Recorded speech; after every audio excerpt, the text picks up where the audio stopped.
दोस्तों, जैसा कि हम सभी जानते हैं कि आज बकरी पालन काफ़ी सकारात्मक रूप से भारत में लिया जा रहा है और इसके लाभ को भी आप प्रत्यक्ष रूप से देख सकते हैं, क्योंकि आए दिन जो है इसके मांस की कीमत बहुत तेज़ी से बढ़ रहा है और यही कारण है कि आज आजीविका के लिए जो है लोग बकरी पालन कर रहे हैं। नमस्कार दोस्तों, मैं हूं आशुतोष और आपके अपने चैनल स्टेलर फार्मिंग पे आपका स्वागत है। दोस्तों, आज की वीडियो काफ़ी इन्फॉर्मेटिव होने वाली है। आज की वीडियो में आप देखेंगे कि एक प्रोफेशनल व्यक्ति जो MBA करते हैं और उसके बाद बकरी पालन का काम ये शुरू करते हैं, तो आर से भी बकरी पालन के बारे में जानकारी मिलेगी। आप सीखेंगे कि कैसे बकरी पालन की शुरुआत कम बकरियों के साथ करनी चाहिए, क्यों से करनी चाहिए, तो ये खुद बताएंगे। और बकरी पालन की जब शुरुआत की है तो थोड़ा सा नुकसान भी हुआ, कुछ जानवर थे उनकी मोर्टेलिटी हुई और एक नई बीमारी के बारे में आपको जानने को मिलेगा। आप लाइव देखेंगे तो कहने का मतलब है कि ये वीडियो जो है हमारे वैसे भाई जो बकरी पालन करने की अभी सोच रहे हैं उन सब के लिए ये वीडियो काफ़ी इन्फॉर्मेटिव होने वाली है। मैं बता दूं कि मैं हूं अभी बिहार की राजधानी पटना से सटे ये जो पटना सिटी वाला इलाका है वहीं पे हूँ और छत पे बकरी पालन का काम यहाँ हो रहा है। तो आइए दोस्तों, देर न करते हुए वीडियो शुरू करते हैं। वीडियो शुरू करने से पहले एक रिक्वेस्ट है कि अगर वीडियो पसंद आए तो एक लाइक जरूर करिएगा, चैनल पे नए तो सब्सक्राइब कीजिएगा।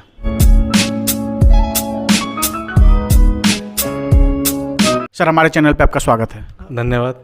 अपना नाम और पूरा परिचय हमारे दर्शकों को दीजिए। मेरा नाम है रोहित चंचल और मैं पटना सिटी का ही निवासी हूँ, प्रॉपर पटना का ही हूँ, लेकिन काफ़ी समय से मैं पटना से बाहर रहा हूँ। मतलब कहिए तो 2007 से मैं बाहर ही था पटना में। मैं इसी साल पटना वापस आया हूँ और उसका मेन जो मेरा आने का उद्देश्य है वो स्वरोजगार, और मैं स्वरोजगार में मैंने बकरी पालन का चयन किया है। उसके पीछे रीज़न ये नहीं है कि लॉकडाउन या कोरोना, मैंने स्वतः ये इसका चयन किया और मुझे काफ़ी अच्छा लगा, इसलिए मैंने इसका चयन किया है। एक बात बताइए कि आप बातचीत के क्रम में बताया कि MBA किए हुए हैं। हाँ। MBA करके बकरी पालन करना, बहुत सारे लोग आप पे ताना भी मारते होंगे कि भाई और कुछ नहीं मिला, तो और ऑलरेडी आप जॉब भी कर रहे थे लेकिन उसको छोड़ के आप बकरी पालन कर रहे हैं। देखिए, पहली बात तो MBA लोगों को पता होना चाहिए कि MBA का फुल फॉर्म होता क्या, मास्टर्स इन बिजनेस एडमिनिस्ट्रेशन, और ये मेरा बिजनेस है। तो कोई भी काम या रोजगार करने से पहले उसकी जानकारी होना बहुत ज़रूरी होता है और मैं बिज़नेस ही कर रहा हूँ, मैं कुछ और नहीं कर रहा हूँ। मैं खुद के लिए बिज़नेस कर रहा हूँ, दूसरे के लिए नहीं कर रहा हूँ। तो इसमें हाँ, शुरू में क्या, अभी भी लोग बोलते हैं, परिवार में लोग बोलते हैं कि भाई इतना बॉम्बे जैसा सिटी में काम करने के बाद इधर आके बकरी पाल रहे हो, और कुछ नहीं, तो बकरी पाल रहे हो। मतलब बकरी में क्या खराबी है भाई, तुम दुकान खोल के लोहा बेच सकते हो, शॉप खोल के कपड़ा बेच सकते हो, हम बकरी नहीं पाल सकते। बिल्कुल। तो दोस्तों देखिए, सोच में फ़र्क होता है और काफ़ी अच्छे से इस काम को कर रहे हैं। कितने दिनों पहले शुरू किए? मैंने इसका स्टार्टअप किया है अप्रैल फर्स्ट वीक से स्टार्ट किया है। लगभग 6-7 महीने हो गए। हाँ जी, 6-7 महीने हो गए मुझे। ये बताइए कि जैसे लोग बकरी पालन करते हैं तो बकरी पालन जब करने की सोचते हैं तो कम से कम 10 बकरी 20 बकरी से लोग करते हैं। आप अगर बात करें तो लगभग 5 या 6 बकरी भी आपके पास है। देखिए, करने का तो कोई लिमिट नहीं होता है, लेकिन मेरा मानना है कि जिस चीज़ के बारे में जानकारी ना हो उसका शुरुआत जितना कम से कम हो उतना से ही करना चाहिए। तो हाँ, एक जैसे ट्रेनिंग में भी हमें बताया गया था कि एक बेसिक होता है, यूनिट होता है 10+1 20+1। तो मैंने 10+1 की जगह पे 5+1 इसलिए किया कि मैंने इसके पहले कोई भी जानवर आज तक पाला नहीं था, तो कैसे रिएक्ट करता है, बिहेवियर उसका और मेरा दोनों मायने रखता है। और छोटे से इसलिए मैंने स्टार्ट किया कि मेरे को अपना टाइम मैनेज भी करना है, क्योंकि मैं साइड बाय साइड ऐसा नहीं है, मैं फुल टाइम अभी भी वर्किंग हूँ। मैंने सिर्फ लाइन चेंज किया है लेकिन मेरा काम वही है, क्योंकि आजीविका को चलाने के लिए अगर आज जो भी लोग सोचते हैं बकरी पालन से पेट उनका भर जाए तो ये पॉसिबल है, लेकिन आफ्टर कुछ समय के बाद ये ऐसा धंधा नहीं है कि आपने आज खोला और कल आपका मीटर चालू हो गया। तो आप इसके जो ये सोच के स्टार्ट कर रहे हैं तो कृपया मत कीजिए। इसमें आपको patience, time, support, backup plan होना बहुत ज़रूरी है और कम से कम तो 1.5 से 2 साल आपको समय चाहिए। 1.5 से 2 साल कम से कम इंतज़ार करना पड़ेगा, तभी इसकी कमाई आपको दिखेगी। जी हाँ, तभी दिखेगी। और अभी मेरे पास है छोटा, लेकिन अब मेरा प्लान है कि अब मैं समझ चुका हूँ, 6-7 महीना इसको मैंने टाइम दिया, अब मैं परिपक्व हूँ कि आगे मैं इसको एक्सपेंड कर सकता हूँ।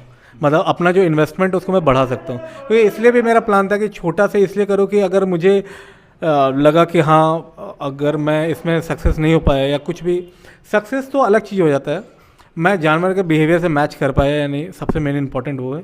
तो अभी नाउ आई एम ओके, तो मैं आगे अब मतलब स्टार्ट करूँगा। और अगर मान लीजिए कि अगर कम से शुरू करते हैं तो थोड़ा बहुत अगर नुकसान भी हो जाता है दोस्तों, तो आपका जो आत्मबल है, सेल्फ कॉन्फिडेंस, वो कम नहीं होगा, क्योंकि आप सीख रहे होते हैं। लेकिन अगर काफ़ी संख्या में रखते हैं और अगर नुकसान उठाना पड़ता है, तो यही कारण है जो लोग कहते हैं कि नहीं बकरी पालन लॉस का बिजनेस है, बकरी पालन ये है वो है। बहुत सारे लोग जो है भ्रामक प्रचार करने लगते हैं।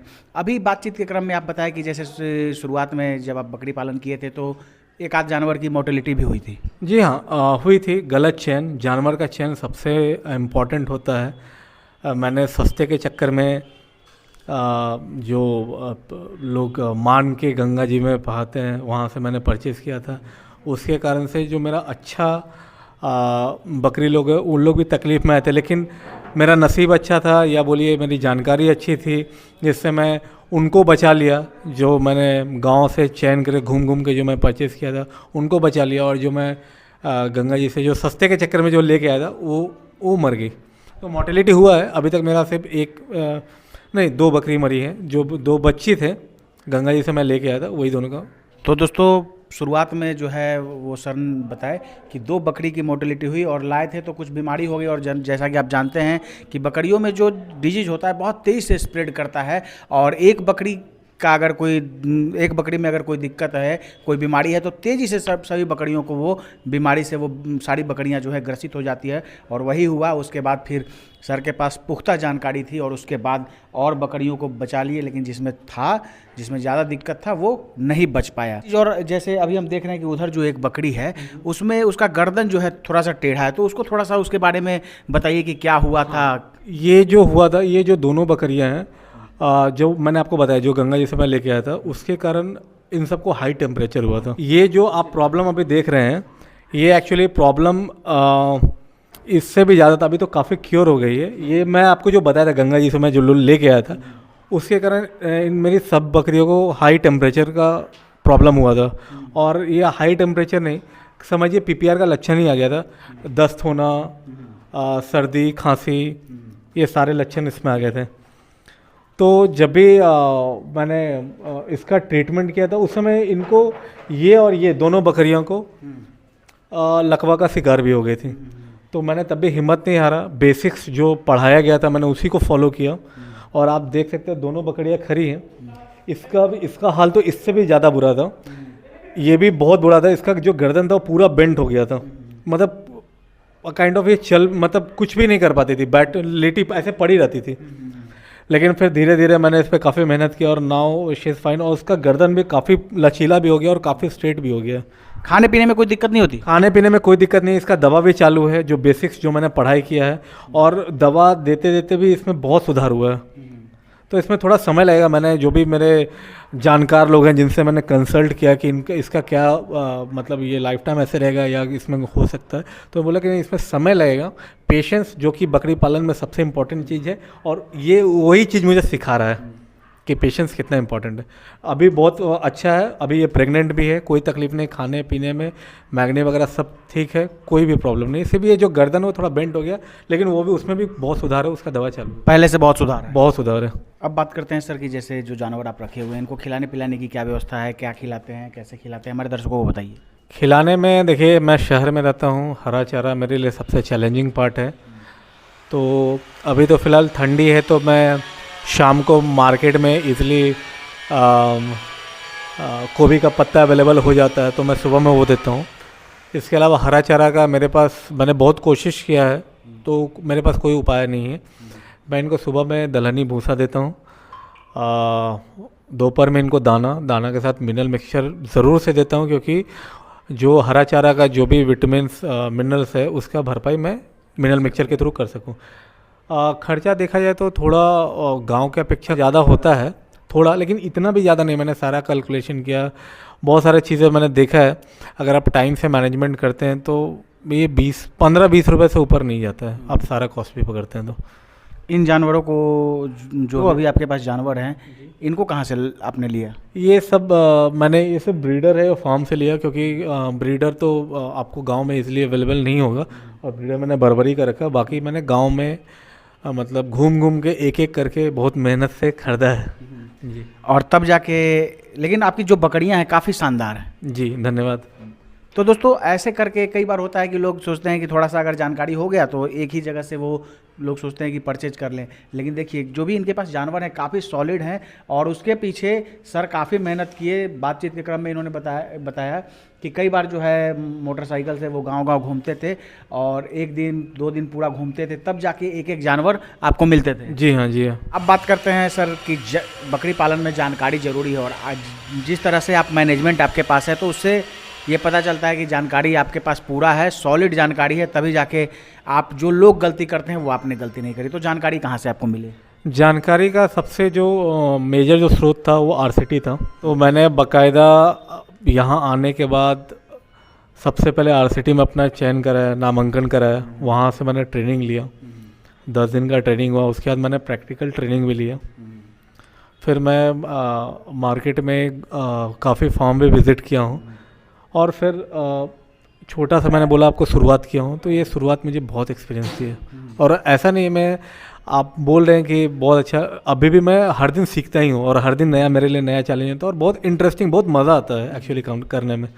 बकरी पालन में लोग कहते हैं कि जब आप मान लीजिए कि अगर 1-2 पालते हैं तो कोई दिक्कत नहीं है, लेकिन जब ज़्यादा समूह में बकरियाँ होती हैं तो बीमारी वगैरह का भी खतरा बना रहता है। तो इनमें क्या इनका वैक्सीनेशन वगैरह का क्या शेड्यूल वगैरह है, वो बताइए। देखिए सबसे पहले तो मैं जब से लेके आया हूँ, टाइम टू टाइम 3 महीना में डिवॉर्मिंग सबसे मस्त है।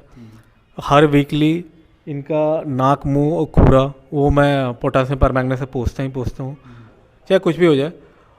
तीसरा, नाखून वगैरह जो बेसिक्स जो आदमी में हाइजीन जो मेंटेन करना वो करना, और बाड़ा हमेशा क्लीन करना। आप अभी देख रहे हैं यहाँ पे, ये दिन में यहाँ पे रहती है, शाम को नीचे चली जाती हैं। सुबह में, शाम को ये पूरा क्लीन रहता है, सुबह जब ये वापस आते हैं तो ये पूरा क्लीन रहता है इनका। ऐसा नहीं कि जो यूरिन वगैरह किया है तो ऐसे ही छोड़ो, उनको पानी से मैं स्वैप करता हूँ। तो कहने का मतलब है कि पूरा साफ सफाई पे जो है ज़्यादा ध्यान रहता है। हाँ, बेसिक्स जो है, क्योंकि आदमी हो या जानवर हो, अगर जो इंसान गंदा रहेगा तो बट अब ऐसा बीमारी आएगा ही आएगा। तो साफ बहुत इम्पोर्टेंट, सफाई बहुत ज़रूरी है। टोटल अगर जानवर जो अभी आपके पास हैं तो टोटल इनकी खरीदगी में कितना खर्च हुआ, अगर टोटल इन्वेस्टमेंट की बात करें? इन्वेस्टमेंट की बात करें तो 30-35 हज़ार रुपये। 30-35 हज़ार रुपये खर्च हुए? हाँ, उतना, उससे कम ही हुआ रहेगा। और शेड वगैरह तो बनाने की जरूरत नहीं पड़ी, आपके पास ऑलरेडी बहुत शानदार मकान आपने बना रखा है। नहीं, एक्चुअली मैं इसको बकरी के लिए नहीं रखा था, ये मैं एक्सपीरियंस के लिए मैं यहाँ पे कर रहा हूँ। ये मेरा आगे का जो प्रोजेक्शन है वो गांव पे वापस शिफ्ट होने का है, बिकॉज ये गांव की ही चीज़ें हैं। और अगर मैं प्रॉपर बिजनेस में उतरना चाहता हूँ तो मुझे गांव की तरफ शिफ्ट करना पड़ेगा। तो मेरे पास खुद का ज़मीन है गांव में, मेरा गांव भी यहाँ से काफ़ी पास में ही है। तो मेरा आगे का जो प्लान है, ये ठंडी यहाँ पे गुजारने के बाद फिर एक्सपेंड गांव पे करने का। बकरी पालन में जो भी संसाधन वगैरह है तो शहर में उसकी जो है कमी रहती है, लेकिन गांव में जो है भरपूर इनका संसाधन रहता है, और वहाँ जो भी चीज़ चाहिए बकरी पालन से संबंधित, जैसे हरा चारा हो गया, प्रॉपर स्पेस चाहिए, वो सब गांव में अवेलेबल होता है। जी हाँ, जी हाँ। तो इसलिए जो आगे आप करेंगे तो यहाँ से फिर गांव की तरफ शिफ्ट करेंगे? हाँ, मेरा आगे का प्लानिंग हुई, इसीलिए मैं यहाँ पे इनको बढ़ा नहीं रहा हूँ, संख्या नहीं बढ़ा रहा हूँ। अभी सारे जो प्रेग्नेंट है, वो जो डिलीवरी करेंगे, जो बच्चा होगा वो, इसलिए मैं कोशिश कर रहा हूँ कि ये ठंडी के बाद नेक्स्ट सीज़न इनका गांव में गुजरे, खुली हवा में गुजरे। सर, आपको बहुत सारे लोग जो है देश के अंदर से तो देख ही रहे हैं, बहुत सारे ऐसे हमारे प्रवासी भारतीय हैं जो गल्फ़ कंट्रीज़ में रह रहे हैं, तो उन सभी को बकरी पालन से संबंधित एक मैसेज दे दीजिए। देखिए, बकरी पालन को जो भी लोग एक गलत और हीन नज़र से देखते हैं, सोचते हैं कि गांव में रखने वाला चीज़ है या गरीब लोग का, ऐसा कुछ नहीं है। It's a kind of business. आप कहीं भी कुछ भी रोज़गार कर रहे हैं, कपड़ा, झाड़ू, जो भी एक्सपाइर लेकर, तो आप कहीं ना कहीं आजीविका को करने के लिए खुद के लिए बिजनेस कर रहे हैं या दूसरे को कमा के दे रहे हैं। तो ये भी एक प्रोडक्ट ही है। देखने का नज़रिया बदलिए। या आप गाय रखते हैं, कुत्ता रखते हैं, बकरी रखते हैं, या आप दुकान करते हैं, सब बराबर है, सिर्फ देखने का, सोचने का नज़रिया है। और सबसे बड़ी बात, ये लॉन्ग टर्म आपको इसमें इन्वेस्टमेंट अपना समय देना पड़ेगा। It's a time taking, time consuming. तो जो समय दे सकते हैं, पेशेंस जिनके पास है, आदमी का सहनशीलता बकरी पालन आपको सिखा देगा। बिल्कुल जी। बहुत बहुत धन्यवाद सर, समय देने के लिए और जानकारी देने के लिए। जी, थैंक यू सो मच। तो दोस्तों, ये थे रोहित जी, काफ़ी अच्छे से बकरी पालन का काम कर रहे हैं। हालांकि अभी सर का ये जो समय है, शुरुआती अनुभव है बकरी पालन में, और लगभग जो बकरी पालन में जो भी समस्याएं आती हैं, टोटल जानकारी जो है अब इनके पास हो गई है। और जब जानकारी इनके पास अब सॉलिड हुई है, तब अब यहाँ से ये जो है गांव की तरफ शिफ्ट करेंगे इस बिज़नेस को, और कॉमर्शियल गॉट फार्मिंग जो है गांव में करेंगे। दोस्तों, आशा है ये वीडियो आप सबको काफ़ी पसंद आई होगी। फिर भी हो सकता है हमारे से कोई प्रश्न पूछने से रहेगा या आपके अंदर कोई डाउट है तो कमेंट कीजिए, नेक्स्ट वीडियो में मैं उसको शामिल करूँगा। दोस्तों, आशा ये वीडियो आप सबको काफ़ी पसंद आई होगी। अगर पसंद आए तो एक लाइक जरूर करिएगा, चैनल पर नए तो सब्सक्राइब कीजिएगा। Thank you for watching.